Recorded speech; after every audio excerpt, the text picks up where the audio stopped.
Welcome back to GAA Fan TV. My name is Aaron. I'm delighted to be joined here by John McMahon from the JMac podcast to run through all the weekend's big talking points and big discussion points from a very action-packed weekend in the All-Ireland Senior Club Football Championship, and plenty of new club championship winners, losers, all the rest. Certainly a lot to discuss. Just a reminder, we're brought to you by Declan Kirby GAA Star. Best children's GA book out there in the market at the minute. You can find it on Amazon, Easons, all good bookshops, so make sure to check it out when you get a chance. John, how's things with you? Yeah, all is good, my man. Good to be on again. It's coming into winter, kind of hit us in the middle part now. So it's the summer's over and we're into winter football now. And I suppose me and you were kind of chatting off air maybe about the kind of quality of the football, I suppose, with the weather conditions we have at the minute. And it's a real testament to the players kind of to be, I suppose, playing at this time of year and trudging for the clubs and doing them proud. But we've loads of action, and obviously up in Cavan here, Gauna are the senior champions for 2022. Obviously, it was a 20-year wait for them now, so they're back at the Holy Grail now. So they're obviously delighted there, and up, I'm presuming the celebrations are only getting going up there. So yeah, loads to go through, my man. How's things with you? Doing good. I mean, obviously Nafina lost, which I was disappointed with. I mean, given the fact they're a Northside club and the Northside teams don't tend to do too well in the last sort of 10 years or so. But on the flip side, Liverpool and Shelbourne won today. So, I mean, I think that's a cause for celebrations. There might be a Monday club maybe tomorrow in the in my household or something. I might have to call in sick to work or something. Oh yeah, big time, man, big time. It's great stuff. Well, maybe obviously I'm being a United fan, so but look, he's toppled the mighty Man City, he's toppled the mighty Haaland, but I have to, it's not probably GA related, but I really love Damien Duff's view. I shared it around the Twitter and Facebook there earlier on. He is just a tonic these days. He's a great man to listen to. He shows so much passion, and it's kind of like, I think he even said at the end of the interview, like, oh God, everybody hates us. And it's kind of like he's creating this mentality for the club, for himself, that, oh God, everyone's against us and bits like that. But no, he's absolutely fine. And we were saying off air, it's a real credit to him. He went in, he took the job. There's not many other lads, of his vintage, getting themselves involved in that kind of work. So, Damien Duffy, he's a pleasure to listen to. And I can see him really building serious blocks with that Shelbourne team. I know, yeah, it's great to see. I mean, I'd be lying if I said I was the biggest League of Ireland fan, but obviously Shelbourne are the local club. They're only about 10 minutes up the road from myself, so I would always sort of try to keep an eye on them. And I may even make a little trip to the Aviva for that FAI Cup final. That'd be a good, nice little evening out. Look like a great event last year. I mean, all the fans are really getting along with each other. Oh yeah. Yeah, true enough. You'd want to wear all sorts of protection that day. But yeah, no, in fairness, it probably doesn't get enough credit that it deserves. Like, that's an unbelievable day. Like, I haven't never been to a game like that myself, but watching on from the TV, it looks like an unbelievable event. And I suppose the more use for the Aviva, the better, because obviously we see the big soccer games or rugby games, but it's good to see the League of Ireland players getting their day in the sun as well, because they put as much work in as anyone else are. But they look unbelievable days. I suppose if they could try to get the attendance figures up as much as possible, it would look even better on TV. 100%. Yeah. Well, I suppose we'll crack on with some results from some various different club championships at the weekend. And I suppose, look, you're a Cavan man. I'm sure you watched the game obviously earlier today, so maybe we'll start with that game. It was Gauna 2-13, Killygarry 1-9. First senior championship in 20 years for Gauna. So, look, I'm sure there'll be some Monday club there tomorrow and some sore heads waking up tomorrow, because first county title in 20 years, it's a big moment for them lads, I'm sure.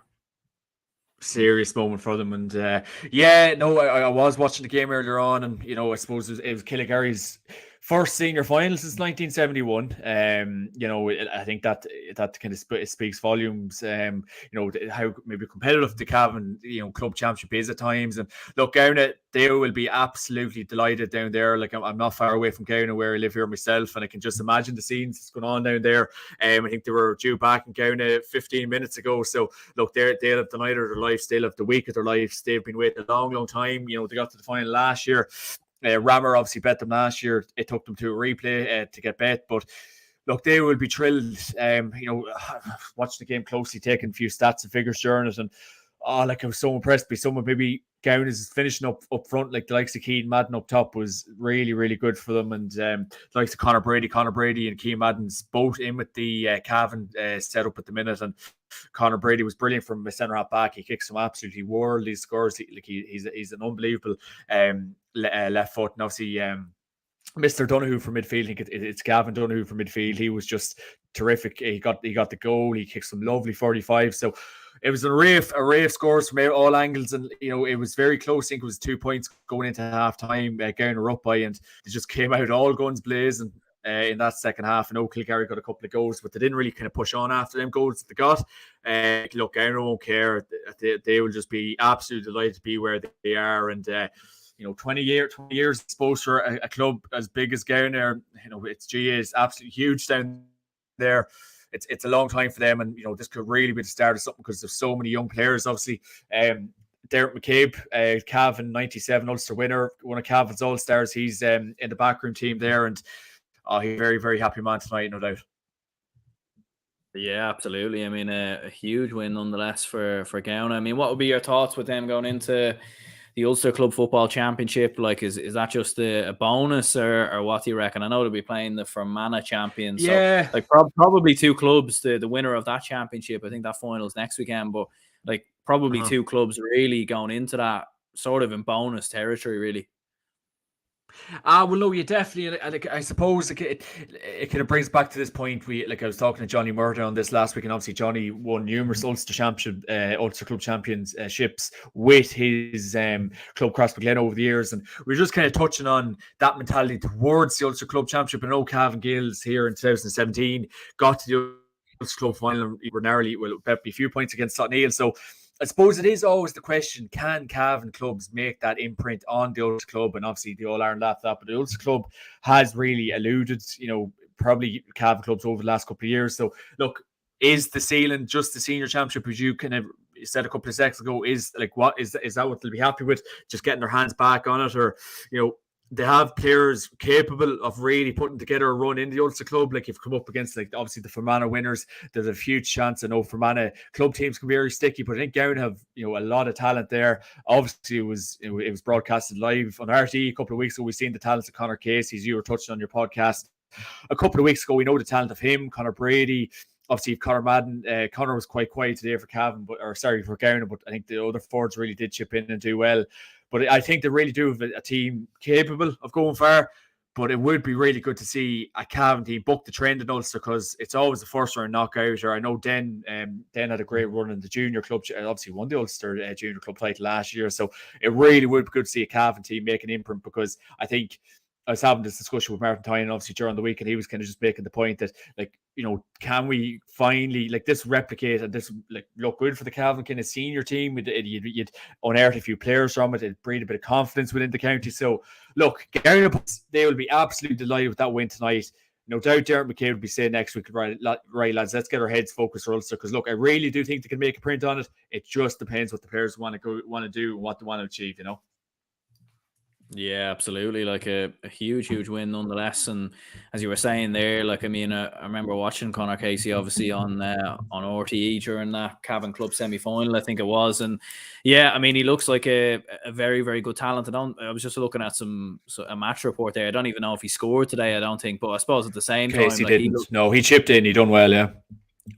He looks a very good talent. So I mean, I suppose it's good as a Cavan point of view that you have possibly a few lads there putting their hands up for Mickey Graham next year.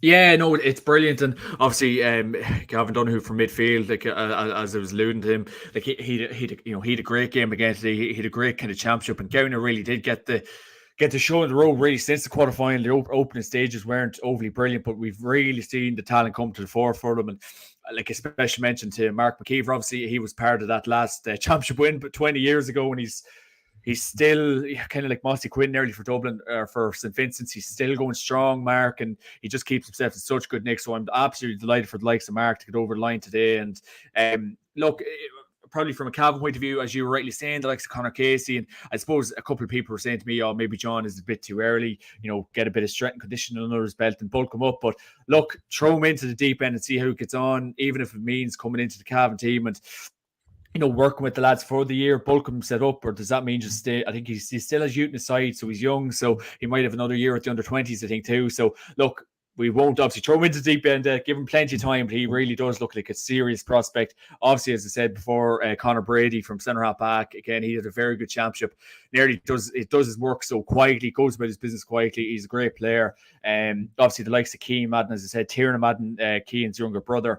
Oh, look, they are littered with talent, and look, Mickey Graham could have a few I wouldn't say sleepless nights, but a few headaches now for the next couple of months. Yeah, absolutely. Like plenty of lads putting their hands up, which is great to see. Moving on to the Down Senior Football Championship, it was the final, and it was Kilcoo 110, Warren Point 11 points. I haven't seen probably too much of Kilcoo really in the Down Championship. I'm sure you probably haven't seen them that much either. But I suppose the story here really is they've now won 10 of the last 11 titles, and like Kilcoo have got some hold on Down, and it's not even like they have it easy or hammering teams are coming through like with absolute ease. Like there was a game a couple of weeks ago that went to penalties, and I believe they were literally a penalty away from losing, I think, and they somehow managed to turn it around. So some story. And Conor Laverty, I think he's one of the only players to have captained a team to a county title and also be the county's manager at the same time. Kind of incredible. But Kilcoo, I mean, look, they're not really most people's favourites this year in the All-Ireland, but they're not going away. They're not going away, my man. And obviously, I know obviously a couple of cool lads there, and I'd be good mates with obviously the likes of Paul Devlin. It's just to keep that show constantly on the road. It's a remarkable achievement. And like, I know a lot of people may be saying this might not be Kilcoo's year after Mickey Moran leaving, but Conor Gilligan definitely has different plans for that team. I know Conor McKenna, our good friend, was saying that I think was that 6 extra time it took, that 6 games Kilcoo went in extra time, got over the line in them, so that itself is remarkable going. I just think, look, maybe they're probably thinking to themselves, why do we have to keep getting ourselves into these positions? Why can't we beat teams in full time? But it's remarkable stuff up there. It's absolutely brilliant stuff. Again, we know about Kilcoo how good they are, obviously All-Ireland champions this year, and look, they could really make a big dent again this year, and like they are going about their business very quietly. That's another great win today. Again, after extra time, your legs, your body, your mind, everything's tired. I don't know where to kind of keep getting all this, I suppose, energy from. Even the likes of Conor Gilligan, he would have been a bit of a daunting task to kind of do without Mickey Moran this year, but it's a real credit to him to keep the show on the road. As you were rightly saying, Conor Lafferty, another Down title, and to be managing the Down team as well, that has to be a first. If anyone can correct us on that, do jump in. But it's serious going, and the sheep farmers aren't gone away. Yeah, they're certainly not. But yeah, like as you said there, I mean, a huge result to come through. And what's even more interesting as well, like I was having a look there, as it stands, Kilcoo will be the only team going into the Ulster Club Championship next year who were also there last year. Watty Graham's Glen could possibly be the other team if they get over Slot Neil. But I mean, that's a extraordinary statistic in itself as well. And whilst a lot of people are maybe saying that, Kilcoo, a lot of those players maybe might be more fixed on the Down team. The Conor Laverty's the manager, and maybe they mightn't have the same will in them to go and do 2 in a row. But you'd have to put them as favourites for Ulster. I know there's a lot of very, very good teams in there, but given what they've done and given the fact that they keep coming through Down, like they're definitely going to be in the conversation.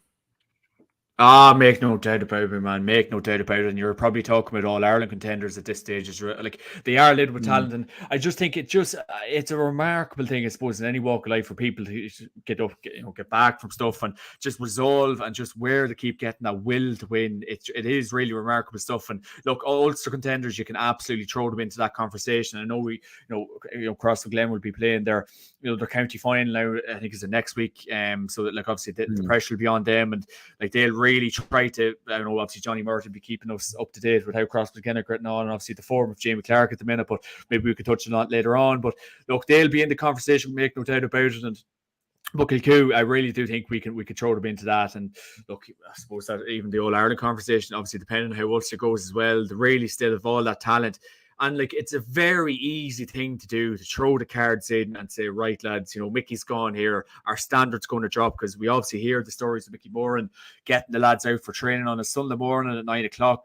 I think Paul Delvin was even telling me a couple of months ago, like, they'd meet up for a recovery session 9 o'clock. If you weren't there, that means you're either on the on the razzle dazzle, for want of a better phrase, or God knows what you might have been at. But it's it's serious stuff by them, and 10 county titles in a row, my man. That's remarkable stuff.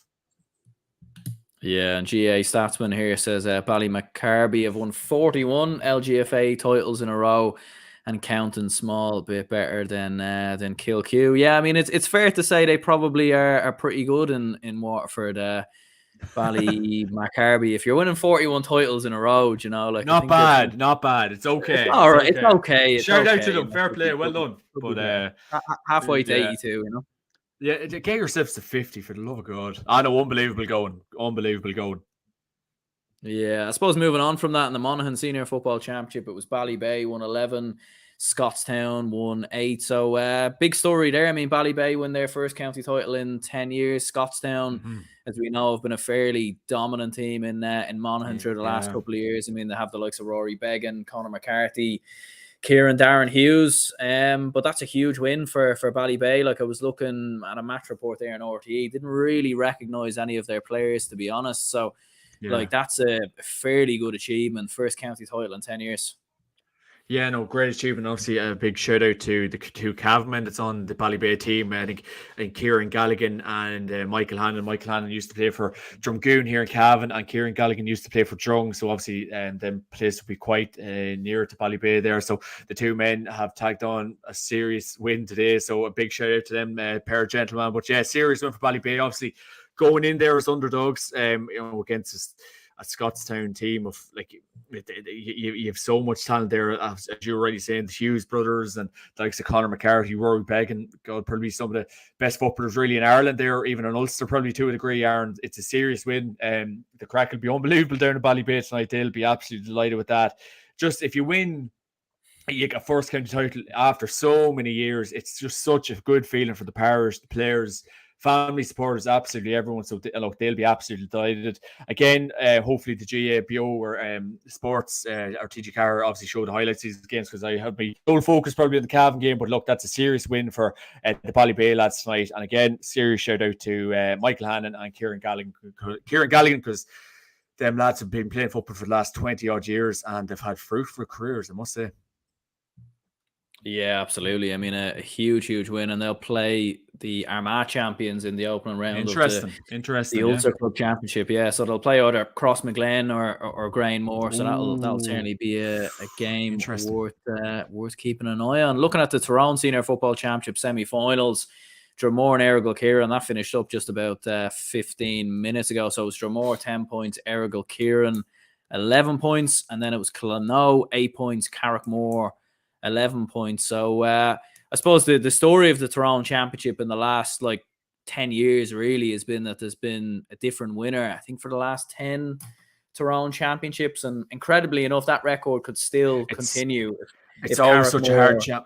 Yeah, turn over Errigal Kieran, and Errigal Kieran haven't won it as well, I think, in about 10 years. So I mean, kind of incredible really, and the Canavans once again, from what I've heard, doing damage for Errigal Kieran. Yeah, I know, remarkable stuff. And I suppose I was chatting to a fella there a couple of months ago about the competitive nature of the Tyrone Club Championship, and every single year you could pick a different team from 5 or 6 teams. So that kind of just does go to show how competitive and good the Tyrone Championship is. And I know kind of revert back to Cavan for a second. Like, you've kind of group stage games in Cavan. I'm really kind of crying out for a need maybe to bring back knockout football, because it brings out the best in teams. And look what we're seeing in Tyrone. You have a new winner every year as you're after staying there. You have competitive games. You have games everyone wants to go to. So obviously, I think a carbon copy wouldn't take it. You would need to be Albert Einstein to figure out why Tyrone's probably been so successful over the years. And look at their club game. But yeah, look, it's great to see two very good semi-finals. I think Johnny Murphy said he was watching the Ergal Kieran game and he said he was really impressed with it. So yeah, Tyrone football is in a good place heading into next year. Obviously, they're unhurt and obviously, Brian Dewar and Fergal Logan will be keeping a keen eye now in the next few weeks to get a few lads back in. Or I was obviously watching a bit on Tyrone McCann there. He was on the Shane Rice podcast there, and he's kind of closed the door on a Tyrone comeback as well. But yeah, Tyrone club football has always been in a good place. Knockout is probably the way forward, and yeah, that's where it's at. Yeah, we actually had that in the Dublin Championship. I remember a good couple of years ago, a good 10 years ago, where it was nearly like all the intermediate and senior clubs basically put into the one championship, and then it was a round of 32, round of 16, quarterfinal, semis, final, and you did have a lot of very one-sided games, to be fair. But with the Tyrone Championship, like it's dog eat dog. Yeah, like it's brilliant half the time. Like I watched Ergal Kieran against Dungannon, and even the atmosphere at the game as well, like in the crowd, like especially for a quarter final, like different, like gravy. Great stuff, Yeah, different gravy. Like, and it kind of reverts back to point, like, and not to kind of over-egg the omelette on it, but like up here, you have your 4 games and then you get into like a quarter final or whatever. So it kind of feels like you kind of get too many bites of the apple, whereas in Tyrone, your focus is for that one game. And if you don't step up, you're gone. And then if you do step up, of course, you get yourself into the second round. So look, I know things are being done right in Kerry at the minute, and obviously Dublin's, the system's right there as well. But Tyrone, as you were rightly saying there, the quality of games, it's dog eat dog. It just lads will want to perform well to get onto the Tyrone team for next year and even try win a championship out. And I keep referring back. It'd be great if we could just bring it in up here, because I think every Tyrone game you're after kind of saying there, every game you tune in on, the quality is always very high, and 2 very good semi-finals today. Yeah, and then on Saturday, I suppose, keeping up with the trend of Ulster club finals, you had the Donegal Senior Football Championship final. It was Navy Connell 1-9, St. Eunan's 2-5, so big result there for Navy Connell winning the Donegal Senior Football Championship. I suppose a game that wasn't without controversy. Shane O'Donnell sent off for a bit of a hit out on Kieran Thompson. What were your thoughts on that? Yeah, like it just sparked a lot of debate, and geez, there was even at a game there this morning, and there's even lads talking about it. So it kind of just goes to show the attention that it got. Look, a push, and don't get me wrong, I know me and you have had this kind of discussion and conversation before about who would be a ref, who really would be a ref, because look, I know obviously we've seen kind of tweets, I think it was Niall O'Donnell tweeted yesterday, you train all year to be kind of sent off like that, and look, it was a push, and there's no way in God's earth that was a sending off, and I don't know where the referee got that decision from, and especially in a tight pitch like Donegal is, the pitch where the game was taking place, the game was in TG Cahir, everyone was going to see any little decision that was being made. So no, it was definitely no kind of sending off, and I know obviously Donegal club football has kind of got a bad rep for not having produced great games, but yes, for the conditions, for the weather we had, it really did serve up to be a great game. And it was a credit to both teams, and I keep saying it, for players to kind of be playing in conditions we have at the minute, and just the wind, the rain, Jesus, like this evening there, it's absolutely horrendous. So and I can revert back to this point, and maybe for another kind of conversation, Aaron, but maybe you might have a thoughts on this as well. I know pay for players and like looking after players, but I really do think, and any decisions, and I know in recent weeks there's kind of been a few off this kind of conversations about getting rid of league finals and doing this, but I really do think the GAA really need to start looking after the players and everything they're doing, because look, they are the product. Like if they win the players, there will be no product, and they're playing in these mucky, wet, dirty evenings, and unfortunately, at the best times, man, they're not getting much in return. But I don't know what you think. Yeah, no, I'd completely agree. Like, I think there's a lot of work really that needs to be done. Like, I think for a lot of the players, like in terms of expenses, obviously for a lot of club players, for county players, and you know, like even you see a lot of the time as well. Like I've seen on Twitter earlier, like a couple of club championship games like being postponed and cancelled and being delayed because of floodlights. And even in Parnell Park earlier, like I think they struggled to get the floodlights on early on in the first half. They got them on eventually. But like that's in Dublin, like, you know, we're the capital city, like, you know, like Parnell Parks, it's not a state of the art as Crow Park or anything like that. But like if Dublin are having those kind of problems, like, geez, you'd wonder what's going on up and down across the country, you know? Yeah. Well, that's it, my man. And it kind of reverts back to this point. And I suppose me and Martin were kind of talking about this in the podcast during the week. We were just previewing the game today, and we were just kind of saying, like, who is kind of running, like, and maybe, again, this is probably a conversation for another day, but just it reverts back to this point. Like, it's coming into October. There's going to be players playing October, November, December. We really need to start looking after the players with, you know, everything, just even if it just means a bit of grub after games, just look after them, because look, the money, the gate receipts, you know, I know the games are on TG Cahir, the likes of RTE, the games are being streamed live on every county around Ireland at the minute, but it really is time to just pull out all the stops for the players, because at the end of the day, they are putting money in these lads with suits on in Crow Park pockets.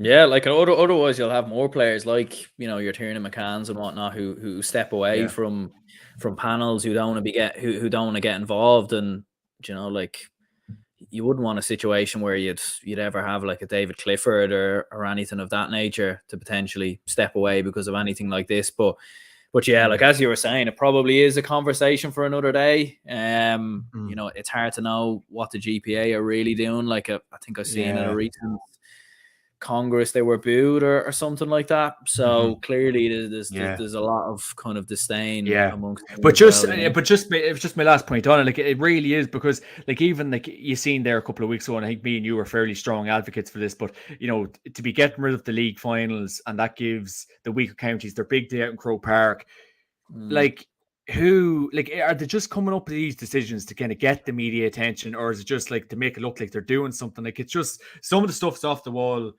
You just look after the players, because I think it'll kind of get to a point where you see lads even quitting playing club football, county football. But yeah, again, it's a conversation for another day, but I think it's definitely worth highlighting. 100%. But yeah, like, getting back to that red card, as you said before, like, I do think it was like, it definitely wasn't a red card. I think everyone kind of knows that. And, you know, you like, in some respects I did feel bad for the referee a little bit, because he was quite a bit away from it, and Kieran Thompson obviously goes down quite easily.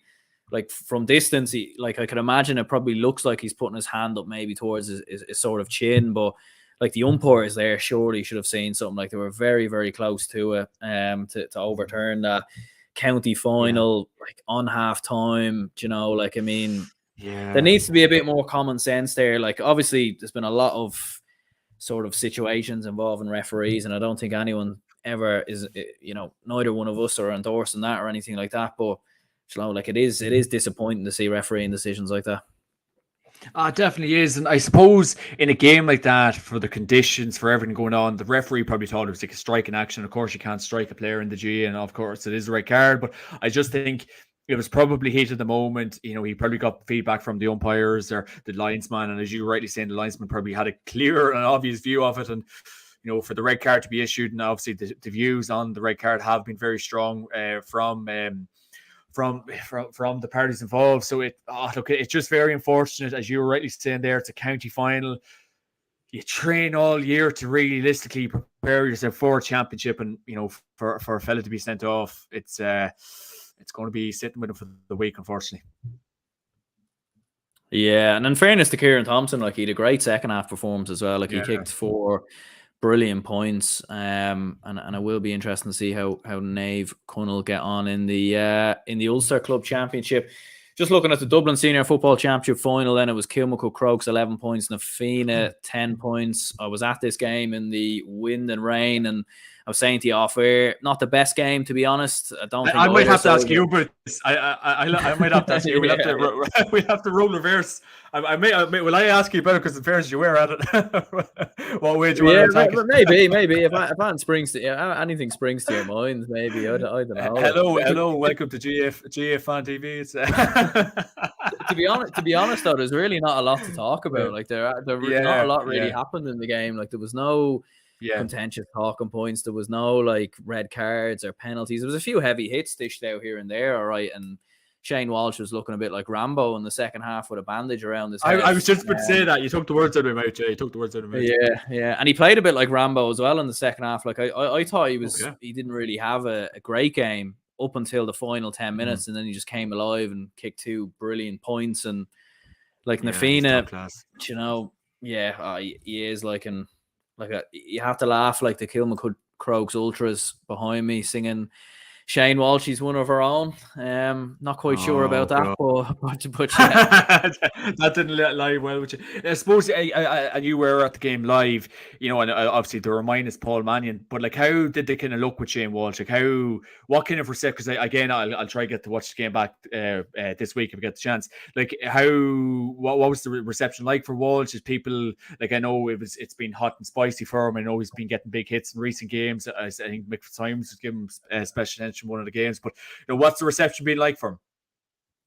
Yeah, like, well, I think Kilmacud Croaks fans definitely love him anyway, but like they were singing his name throughout the entirety of the game. Wouldn't you? Yeah, obviously you would. Yeah, like I'm not an Nafina fan, obviously, but I was certainly cheering for them in the game. But I was chatting to one or two Nafina fans actually at the game, and you know, like they were even saying like it's not fair and money and all the rest, and it probably is quite ironic coming from Dublin fans, kind of giving out about money and everything else. Sure, Nafina, in fairness, they did not transfer a few gentlemen into the club over the years too, so you know. Yeah, good old geezer.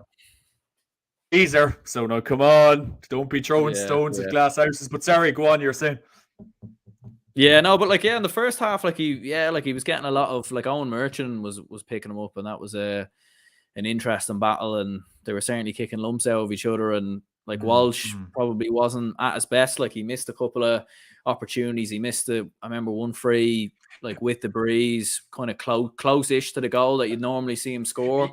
But then he showed his class, like in the final 10 minutes. He stood up when they needed him to, and he scored 2 brilliant points from play. Yeah, see, that's what I'm saying. Like, he's that good, you know, he's going to come good. Like, even some of the Galway games this year, of course, the last couple of years, but even when you know he's going to hit like a wide or two, you know he's going to score about 4 or 5 early. So, look, he really is an ace in the pack for that team. And I know, obviously, Paul Mannion's out with a bad injury. I don't know, will he be back? I think it's serious enough. But, look, I think anytime you have Shane Walsh, you've always a big chance. I know it's a 1-point win, but he's just an outrageous talent. He's probably worth the admission for alone, I'd say, Aaron, stage. Yeah, I think that was the main draw. Like, that was probably the main reason I probably wanted to go, was to see him in the flesh. Like, I seen him play in 2018 versus Dublin, to be fair, in the All-Ireland semi-finals.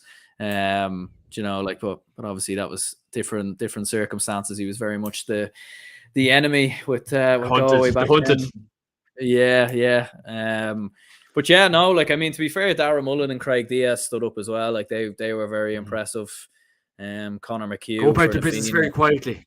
Go about the business. Like, even Craig Diaz. Craig Diaz is a great player. He's a great player. Like, I think he even had a great year last year. And I know maybe the age is probably against him to make a return to the Dublin team. But he was always a great player for Croaky Wokies.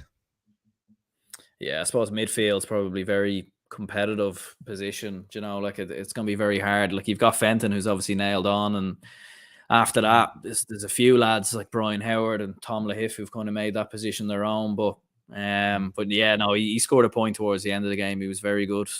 Conor McHugh, I thought, looked very good for Nafina as well. But like, most people are probably leaning towards Kilmacud Croaks to win the All-Ireland. Would you be thinking that, or what would be your thoughts on that? Yeah, and we probably had a similar enough conversation around this time last year. Who's going to win the All Ireland? I think it might. I'm not gonna say it, but I think I did tip my hat towards Kilcoo. I'm not sure it was at Ulster or All Ireland. And look, but it's a long journey. Like, it's a long way to get there. Like, we need to see the form of the likes of Watty Graham's Glen. We need to even see, you know, does Crossmaglen have one more big last kick in them? Gown, we'll have to, I don't, maybe All Ireland might be a bit far away from them yet, but even in the Ulster Club run, can they put a run together? It is very interesting. I think it just depends what the crack is. And don't get me wrong, Walsh could potentially lead them to an All-Ireland final nearly by himself. He's that good. But Paul Mannion's fitness will be very interesting. I think that's a long-term injury, isn't it? I think he's going to be out for another. Yeah, he's going to be. I think he's going to be out to the middle of January. So it's like even if Kilmacud Crokes get to I think the All-Ireland final, I think is on the 13th or 14th of January, I think, or one of. Right. Yeah. Okay. So it's either that weekend or the next weekend, I think. So it's probably you're probably looking at a race. Yeah. And then he's back in with Dublin as well. Obviously, Jack McCarthy and Paul Mannion back for Dublin in 2023. You're delighted with that, no doubt. But yeah, look, I'm not sure. I just think coming down the stretch, maybe they could potentially be doing with the pair of boys to win the All-Ireland out. But as you said, Shane Walsh, when he's on kind of form like that, he's probably is the best forward in Ireland beside Mr. Clifford. Yeah, absolutely. Like, and I think it's a sign of a class player. Like when you're having an off day, you're getting lumps kicked out. Yeah, he goes off with a head injury, and obviously it wasn't a serious enough. Like it wasn't a concussion or anything like that. I think it was more just a cut or something of that nature. Like he comes back on and he's brilliant. So fair play to him. Yeah. But, and a quick one on that. Do you feel, and of course you were at the game live, and like I've only seen a couple of the Dublin games on YouTube, but do you feel, I wouldn't say target or the target Shane Walsh, but is he getting a lot of special attention? Oh yeah, definitely. Like I think it was even notable in the Temple O game when he came on, and there was lads digging into him, and then obviously the Coola game as well. Like they've definitely definitely getting it. I even was paying attention to the game, and even seeing Owen Merchant and Walsh kind of shoving each other here and there, and kind of going verbals back and forth. So God knows what was being said there. Probably getting to know each other. Or maybe Merchant's doing a bit of recruiting, get him into the Dublin team. Probably is. Money talks. Maybe Merchant was wishing him hard luck in the final this year. I'd say he was wishing him well. But look, he's an unbelievable player, and Christ, I think the latter ends it'd definitely be worth even the Croke Park. If Paul should be up there again, but no, he is really worth the admission. Feel alone, left foot, right foot. But it's interesting to hear that he is getting that special attention, of course. But he definitely fully expected that, because look at it's Dublin Club Championship. It's But what an addition! Yeah, like, and the fact there's no Paul Mannion, like obviously there's even more attention probably being put on Shane Walsh now, like as opposed to before, like because like when you had Mannion and Walsh, you can't really focus on But it's crazy though, like in the like all caught aside, like if you were coming up against Kilmacud Crokes this weekend, and you had a fit Paul Mannion, like what are you saying to your full back line the week leading into that game?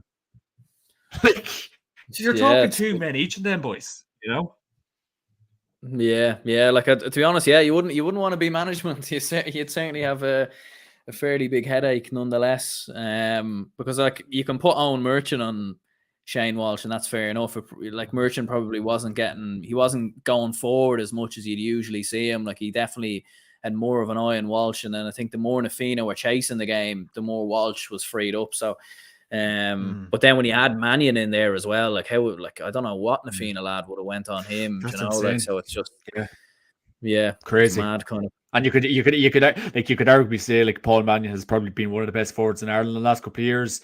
And now you bring in Shane Walsh, like it's heavyweight boxing. Oh, it is.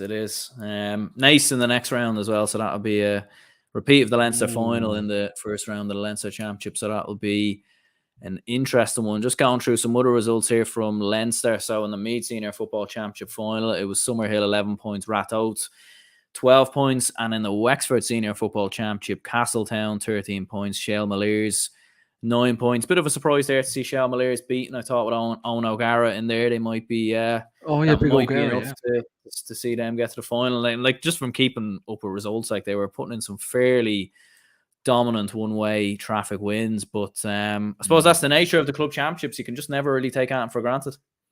You can never take anything for granted, and I suppose it kind of brings it back to this point of playing to the whistle all the time, but the last whistle. But no, that's the beauty of the club championship, and that's why I keep referring back to the point. We're coming into we are in winter time now, and you're coming into November, December, Christmas time, Halloween. All this kind of crack, and the conditions are getting worse and worse and worse. So anything can happen. And I know you were asking the question, who can win the All Ireland out? Like, there's a lot of candidates there, so we're going to be seeing a lot of juicy football now for the next couple of weeks and months. And I keep reverting back to it. It's a real credit to the players. Absolutely.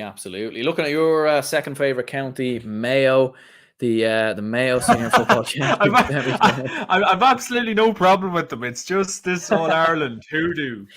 But like on that though, like surely, and I was having a conversation with a person from Mayo last night, and I was just saying, when they got the news about Jack McCaffrey and Paul Mannion returning to the Dublin team, oh my God, what is Kevin McStay saying? And then the Mayo fans is to me, oh yeah, Jesus, John McStay, he'll not lose any sleep about them pair of boys coming back.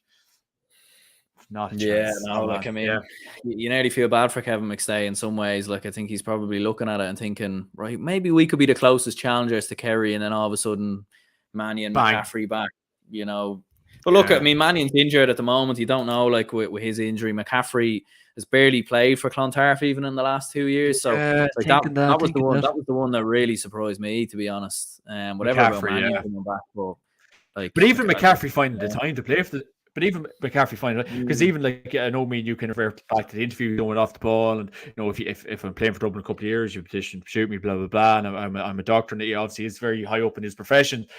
So the fact he's finding time again to play for the Dubs is a real credit to him.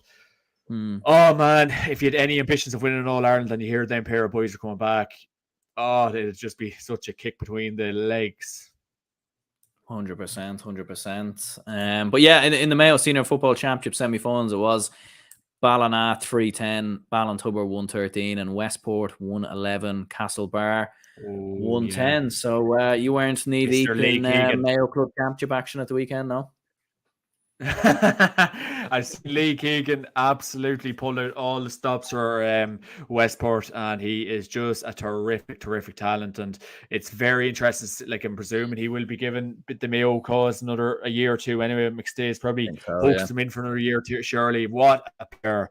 Reading the stats on him, was it 5 All-Stars? Like, that is unbelievable going, and he's still keeping himself in such good nick. So it's a credit to himself to keep tipping away with Westport and to keep leading the charge for them. But Mayo Club football, it's always going to be strong. Can we see an All-Ireland champion from the Mayo Club scene?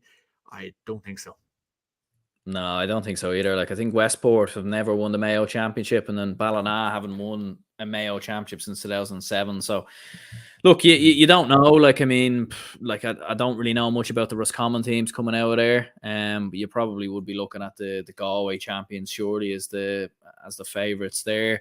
Just looking at the Sligo Championship final, Turles Strand 15 points, St Mary's 13 points. So that's 7 titles in a row now for Turles Strand in the Sligo Championship. So that's some feat right there from him, or from them, I should say. And then in the Leitrim Senior Football Championship final, Mohill 1-7, St Mary's Kilcoo, if I'm saying it right, 11 points. So good result for them there. Workmail actually.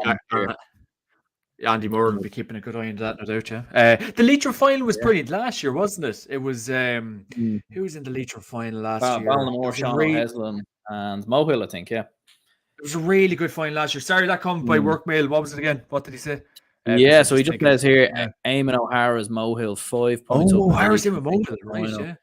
This afternoon, and he decides to play defensive, and his team gets outscored 8-2 second half to lose by 1 point. I don't know if that's the set, because there was someone else who commented on one of my YouTube videos earlier to say that Eamon O'Hara was joint manager with Turles Strand. So I'm not sure. Obviously, if he's double jobbing, who knows? Maybe he's double jobbing. Yeah, he's in two places at one time. Fair play to him. Maybe that's why they lost the game, because he nipped off the Sligo final. Look, at bills to pay these days, my man. Every little penny counts. 100%. Yeah, Jack says here, did you see underage player assaulted in tip under 9? No, Jack. No, I definitely haven't seen that. No, but I don't. Oh, God, that's not what I want to be hearing on a Sunday night. Oh, God, will we even talk about that, Aaron? I don't think so.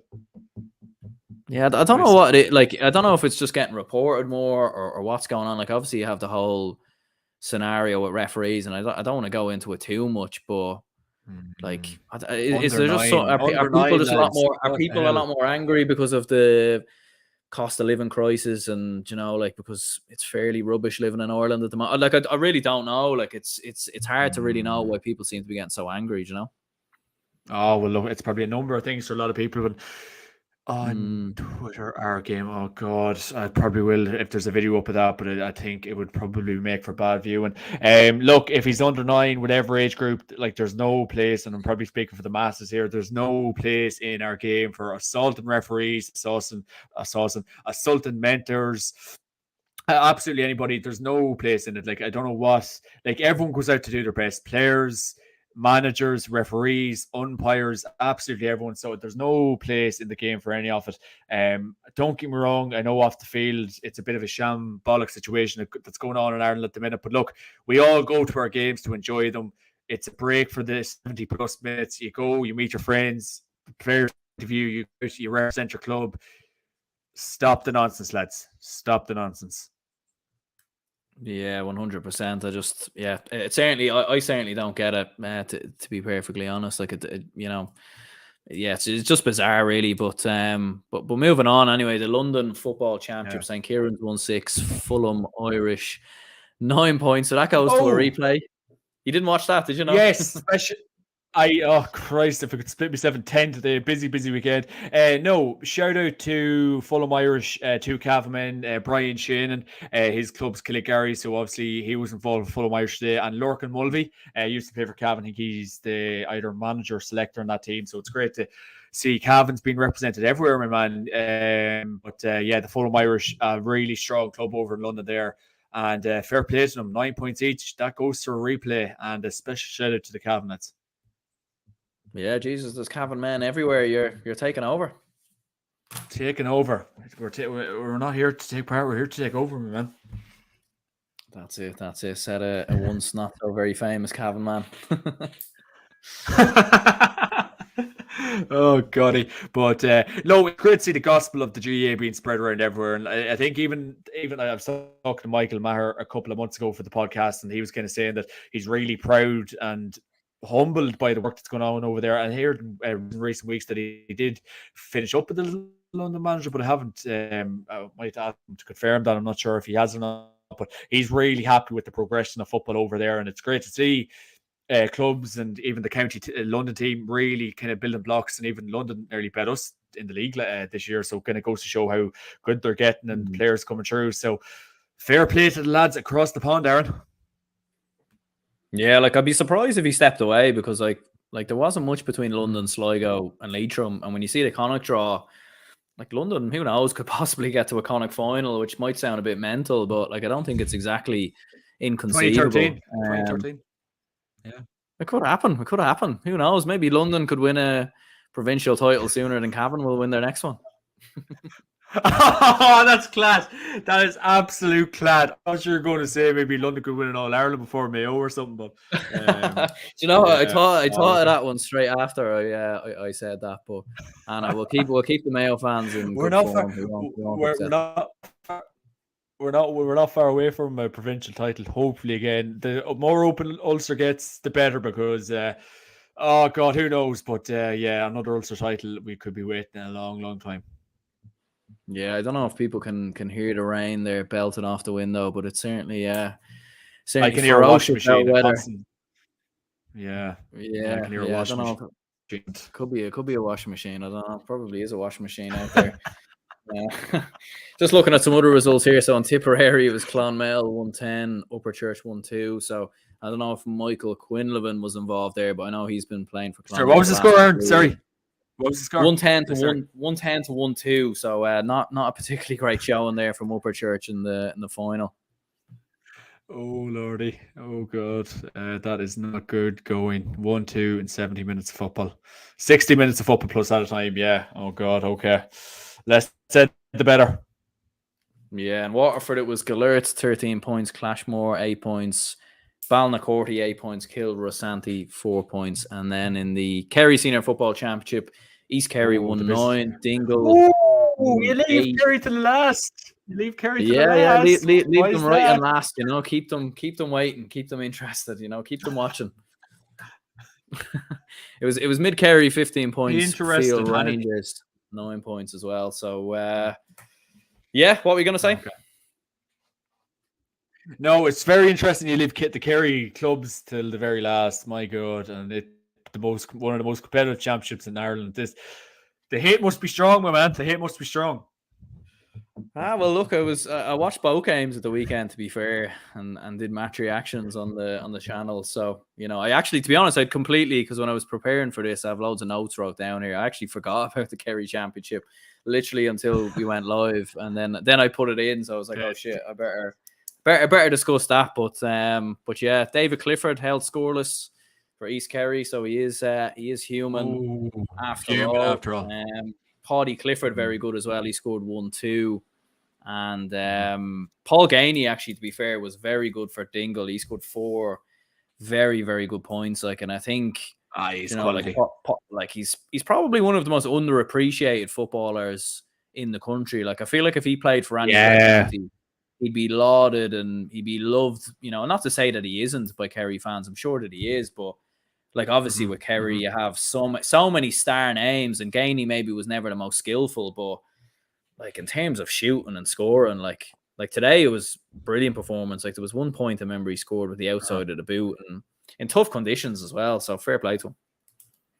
No, brilliant. And I suppose in relation to the Paul Gainey point, I know a lot of people in BBC underperforms for Kerry at the best times, or but it really, you're talking David Clifford's competition. Like David Clifford, every game he plays, all eyes are going to be on him. So I suppose maybe Clifford takes grabs all the attention. Maybe Gainey takes a bit of the slack, but yeah, it's great to see Gainey still firing at all cylinders, and it kind of just reverts back to that kind of point. Whereas, can you do really well for your club and maybe drift off your county a bit? But yeah, it's great to see the Kerry Championship going strong. The format, everything seems to be going well up there, and I'd love if Cavan could have a look at some of this.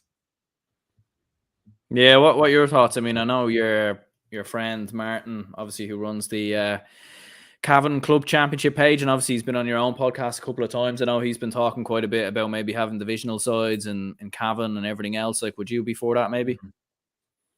Yeah, like I suppose I was not the kind of, as I said earlier on, to over-egg the omelette on it, but in relation maybe to the structure, I think you had so many games in the I know it all ended today, obviously with the senior final being the last final of the three, but it just feel of course like a long championship, but it was a long championship with a lack of quality between the games, and you're tuning into a lot of the games, maybe hoping an expectation of the quality of them, but probably a lot of you're let down in a lot of the games, and I really do feel that's because teams, and I probably blew in the fist saying this at this stage, but teams are getting far too many chances. You get your 4 games, and then obviously you get into a quarterfinal. I just think if it maybe even the likes of knockout was brought in, or maybe 2 games, and then you see what way you're fixed. I just think in Cavan you get too many chances, and then that kind of lead to the quality not being great, and then so on and so forth, not maybe having a county team that we want to be competing at a top level. So I really do feel if there was a need for change, it could be good to look into, because I think I keep referencing the likes of Dublin, the likes of Tyrone, they really have the right system in place, so why not replicate them? Yeah, Shane says here, can we not talk about Field Rangers? Well, there probably isn't a lot to talk about, to be fair, but it was a great result. Well, I suppose they just weren't really. I don't know if you've seen the game on RT on Saturday, but it was kind of over at halftime. It was 11 points to 2 at halftime. So it was just one-sided game if you've ever seen one. Like, in fairness, Field Rangers hit 7 points in the second half. They were a little bit better, but no, not the best shown. I presume you'll tune in. Go ahead there. A bad week for Rangers. A bad week for Rangers all around. God. Oh man, where'd you start? But sorry, you're saying tune into which? Poor souls. They've had enough heartbreak in the last couple of months. What was that? Someone said there are only 6 penalty decisions away from getting back into that game against Liverpool or something. So, but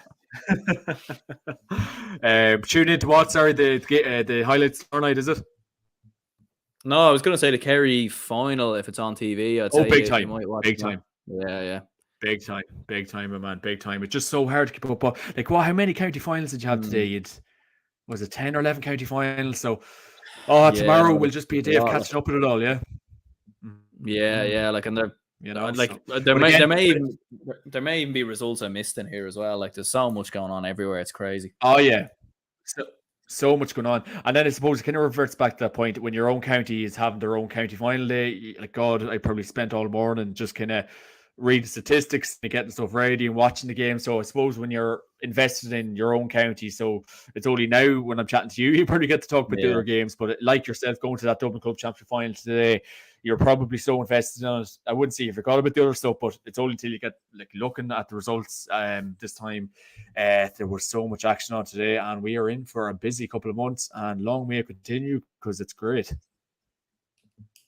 Yeah, it's tough, like, because you just have so much. You have so much going on everywhere. It's kind of mental. I know you're not much of a hurling man, so I'll just run through maybe some results there. Have you ever even seen a hurling, It's not Cavan? a No? straw. It's not a hurling. Oh, in my youth, oh man, it just goes to show what lesson you get when you're doing transition year. But I was very stuck for work experience, and I got on to like the hurling development officer here in Cavan, a good fellow, Owen Marcy. If you're watching, you're a great man. He got me doing a bit of work experience to do a bit of hurling with kids in school, and it was a Fair play. shambles. But look, you have to throw yourself in. You have to, yeah, you have to throw yourself into the deep end, don't you? Yeah, sure. You don't know. You could be a secret TJ Reid in the making. If you don't try, you might not succeed. You just don't know. Application Oh is the man. first step towards success, as they say. Ooh, you've been doing your research. You've been finding out stuff about yourself for has this like since the counties ended there, and like have you found out doing a bit of research or you're looking up quotes? That's it. A bit of psychology going into the mind, as they say. No, I literally just thought of that on the spot, to be honest with you. Oh my god, I don't know who's the bigger bluffer, me or you. Holy moly, we're outdoing each other. But sorry, go on with the hurling. Yeah. So it was in Kilkenny. It was Ballyhale Shamrocks 120, James Stephens 211. So Matthew Hurley, who obviously made the brave call there of James Stephens winning the All Ireland. Unfortunately, that dream is over. The Limerick Senior Hurling Championship. Yeah, Na Piarsaigh 123, South Liberties 9 points, Kilmacud 113, Doon 29. And I'm sure Matthew was watching this game as well, to be fair, saying Finbar's 214, Blackrock 1-7. Quite a low scoring game there for a hurling match. But Finbar's on for the double, so fair play to them. And the Antrim Senior Hurling Championship, Dunloy 120, Rory Oak 211. So what would you say was your club moment of the week? Oh, good question.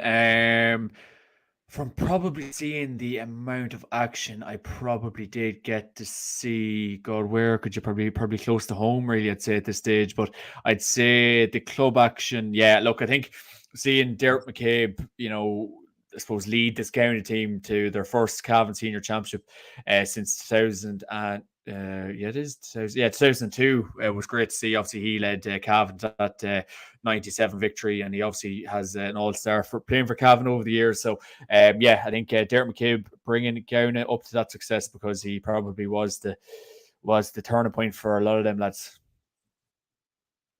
Yeah. I mean, to still be involved 20 years on, I think you hear of so many stories like that in club championships, Mossy Quinn and other lads and everything else. I mean, it's kind of incredible, really. I don't know where they get the engine from to keep going. Well, Dermot was managing. He wasn't playing. Well, Dermot was managing. He wasn't playing now, but okay. he was the selector. Fintan Riley's the manager, and Dermot was selector. And you'd Mark McKeever, as alluded to earlier on. He's all these years later, 20 years later, he was involved in that for 2002. He played for Cavan for a number of years, and then obviously the keeper Ronan Bannon. I think he's been playing for the last 20 odd years. Jer Pearson as well. So, look, it's a credit to them lads to keep it going. And I suppose anytime you're kind of doubting, can I give the game anymore?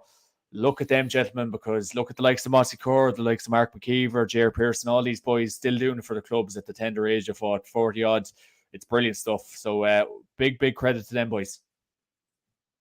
Yeah, I suppose for my club moment of the week, I know the obvious one is probably Shane Walsh, having been there and seeing his performance in the last 10 minutes, given that he hadn't had his best game and given that Crokes looked like maybe they were in a bit of trouble. Paul Murphy's late point, I thought, against Dingle as well. Well worth the 10 quid there. But yeah, it was a lovely point there by Paul Murphy. So great result. But yeah, John, cheers for coming on. And yeah, make sure to check out the JMac podcast when you get a chance. I'm sure you'll be covering a lot of Gauna's games in the All-Ireland Club Football Championship. Oh, love the way you jump in the All-Ireland Club Championship. To get through Ulster first, but Gaelic I wouldn't say they're focusing too much on the club tonight. The pints of Heineken and pints of Guinness probably in their hand as we speak. There's a quick comment, Ballyhale TJ from UK Slivering Football, Paul Murphy. There you go. But yeah, look, it's coming into the Ulster Club Championship, so lots of stuff coming soon. I'm looking forward already to having obviously yourself all going well on the podcast next year for the county games, all the dribs and drabs, so it'll all fly in. So yeah, just really looking forward to the weeks ahead. And it's look, Aaron, it's great to have these game weekend. The winters, it's here. The nights, they're covered. It's all cutting up at about 7 o'clock in the evening, my man. So it's great to have it all to talk about, and it's a pleasure to be on this glorious show.